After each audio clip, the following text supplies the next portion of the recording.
అందరికీ నమస్కారం అండి. ఈరోజు నేను చేయబోతున్న వీడియో ఏంటంటే, చాణక్య నీతి సూత్రాల్లో నుంచి చేయబోతున్నాను. అదేంటంటే, రోజు మొత్తంలో చేయవలసిన పనులని ప్రాతకాలంలో నిర్ణయం చేసుకోవాలి. అందరికీ నా వీడియోలు నచ్చితే కనుక లైక్, షేర్ అండ్ సబ్స్క్రైబ్ చేయగలరు. వీడియోలోకి వెళ్ళిపోదామండి. రోజు మొత్తంలో మనం చేయాలని అనుకునే పనులని ప్రాతకాలంలో అంటే ప్రొద్దునే నిద్ర లేవగానే నిర్ణయించుకోవాలట. అది స్కూల్‌కి వెళ్ళే పిల్లలైతే కనుక ఈరోజు ఎలాంటి క్లాస్‌లో ఎలాంటి సబ్జెక్ట్స్ ఉంటాయి, ఏ నోట్సెస్ పెట్టుకెళ్ళాలి అనే ఒక టైమ్ టేబుల్. అదే ఆఫీస్ గోయింగ్ ఎవరైనా మెన్ కానీ, ఉమెన్ కానీ ఉంటే వాళ్ళ ఆఫీస్‌లో కానీ వాళ్ళకి క్లయింట్స్‌తో ఉండే మీటింగ్స్ కానీ అట్లా ఏముంటాయి అని ఒకసారి చెక్ చేసుకొని సరైన ఇన్ఫర్మేషన్‌తో కూడిన ఫైల్స్‌ని, ఇన్ఫర్మేషన్‌తో కూడిన ఏవైతే ఉంటాయో డాక్యుమెంట్స్‌ని వాటిని తీసుకునే ప్రయత్నం చేసుకోవాలి. అదే హౌస్ వైఫ్ లేదా హోమ్ మేకర్ ఇలా అయితే కనుక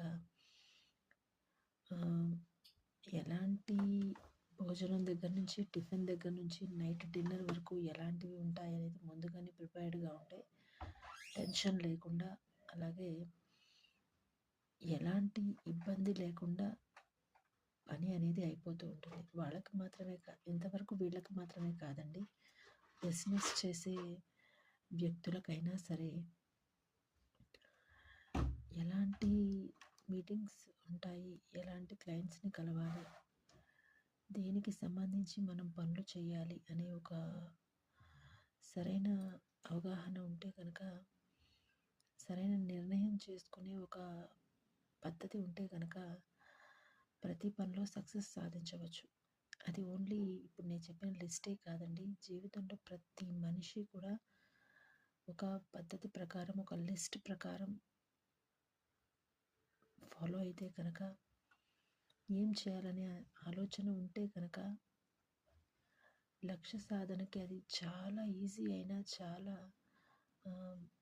ఉపయోగపడే ఒక విషయం అవుతుంది. పని చిన్నదే కావచ్చు. ఏం చేస్తాము ఏంటి అనేది పొద్దున్నే ఒక 5 నిమిషాల పని కావచ్చు, 5 నిమిషాలు కావచ్చు, 10, 15 నిమిషాల పని కావచ్చు.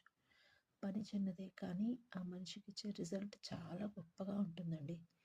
అందుకే చేసే పని చిన్నదైనా దానిని రోజువారీ ప్రయత్నంగా మనం చేసినట్లయితే కనుక రిజల్ట్స్‌ని మనం ఊహించలేని స్థాయిలో చూడవచ్చు. మంచి పొజిషన్‌కి, మంచి ఒక లక్ష్యాలకి